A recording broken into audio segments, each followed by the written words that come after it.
Ayan guys, dito na po tayo agad-agad sa ating topic. Base sa ating nakalap na impormasyon ay mas lalo nga pong nababash si Viancy dahil si Viancy daw po ay sobrang sinungaling. Ayan, at meron tayong pinangahawakang impormasyon kung saan ay nakalap nga po natin at mapapanood po natin na talagang mas lalo tayong mabibigyang linaw. Pero bago tayo magpatuloy, good morning, good evening po sa inyong lahat. Mega love shoutout sa buong team Kalingap. And mega love shoutout kay Kuya Val, kay Kalingap Rob. At please po subscribe my channel, like and share my videos, and don't forget, para po lagi kayong updated, click the notification bell. So eto na nga po guys mga Kalingap. Ayon sa ating nakalap na impormasyon, ay basahin ko muna itong ating nabasa, nakita kung saan ay may nanggigigil kay Viancy. Sabi niya, nakakagigil ka Viancy, sobra ka sinungaling, kasuhan na yan. Ito ay base nga po sa komento dito sa ating ipapanood. Panoorin po muna natin ito. Sa kanya at hindi daw po siya nanggagaya. So, totoo ba? Pagbabanggain po natin pati ang video clip kung paano niya gayahin. Ito po ba ay isang uri nga ng panggagaya sa malat o sa paos na boses ni Kuya Val? Ito po, strike man tayo, hindi tayo abuso sa paggamit. So, makakaapila tayo. Okay?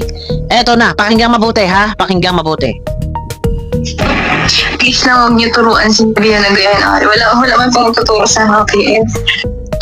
Please naman wag niyong turuan si Bian ng ganyan. Wala naman po nagtuturo sa akin. Ulit ha? Namnamin. Please lang huwag niyo turuan si Bia na ganyan. Wala man pong tuturo sa happy end. Walang nagtuturo, sabi niya. Saka di ko po ginagaya yan. Tsaka hindi ko po ginagaya yan. Saka di ko po ginagaya yan. Saka di ko po ginagaya yan. Ang sabi, ito po ba ay yung tungkol doon sa panggagaya sa boses? Ha? Saka di ko po ginagaya yan. Saka di ko po ginagaya yan. Saka di ko po ginagaya yan. Saka di ko po ginagaya yan. Saka hindi ko po ginagaya yan. Okay. Ano yun? Yung malat ang boses, hindi mo ginagaya.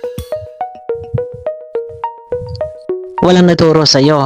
Ano itong magkakasama kayo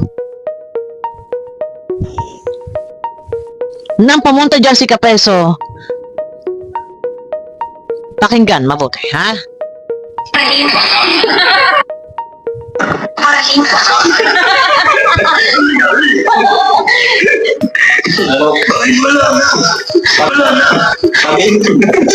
Pati ito si King gumagaya din oh. Tinan nyo, ha?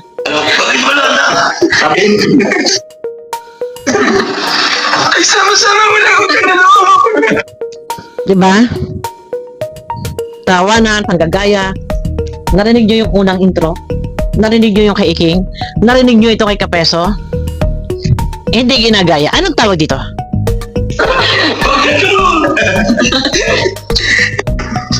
Okay, isang halimbawa ha, hindi ginagaya. Beyonce, bakit hindi mo sila sinaway? Hindi nyo kain. Tingnan niyo, pakinggan niyo mabuti ha. I-zoom ko na. Ito ho. Hindi nyo kain.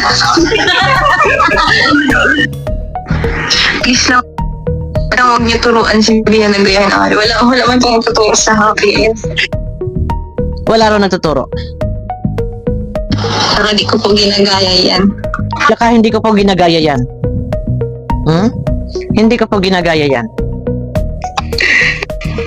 Hindi nyo kain. Di ba? Ano ang tawag dito?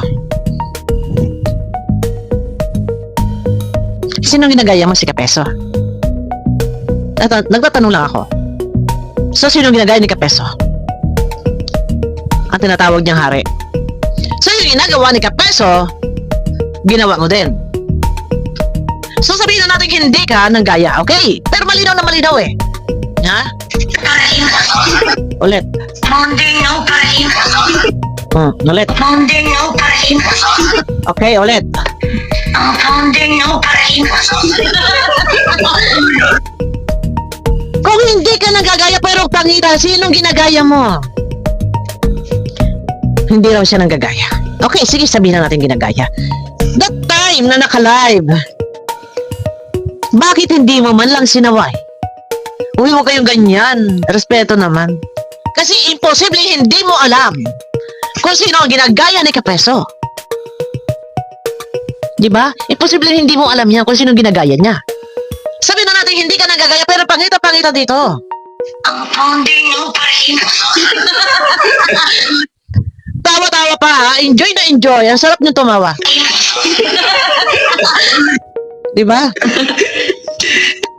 Ang founding no pa rin.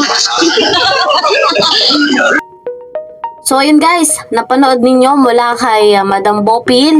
Kita nyo naman yung kanyang paliwanag at kanyang pinagtanto, kanyang pinagtama-tama, yung sinasabing patungkol sa pagiging sinungaling ni Viancy. At tinignan natin yung comment section. Talagang marami nagsasabing sinungaling nga po si Viancy at talagang nababash etong si Viancy sa kanyang nagawa. So, kung ating pagtatamain din, napakalinaw naman ng paliwanag ni Ma'am Bopil, na ginaya ni Viancy, ginaya ni Viancy si Kuya Val at itinatanggi niya.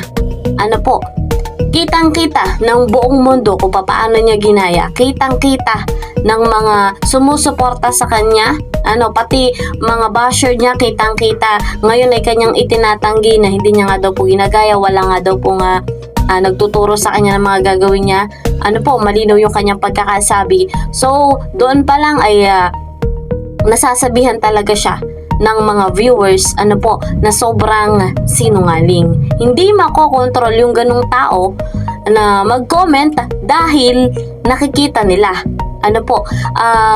Sa tagal-tagal niya na nakikita sa YouTube channel, sa online, si Viancy, nakita nila kung ano talaga ang ugali ni Viancy.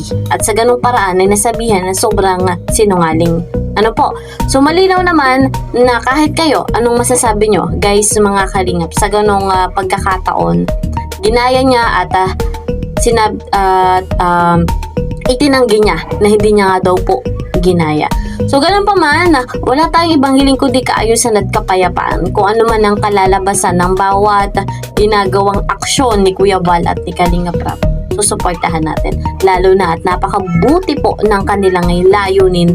Maayos po at marami na silang natulungan. Saksi tayong buhay sa kung gaano sila kabuti sa mundong ito. At kung may mambabalahura man ay may kalalagyan. Kaya naman, sa pagkakataong ito, yan muna ang ating update. May lagi tayong may pinangahawakan at malinaw din naman yung paliwanag ni Madam Bopil. Hanggang dito na lamang. See you po sa next video. Mag-iingat po kayo palagi. God bless everyone. God bless Team Kalingap. Bye-bye!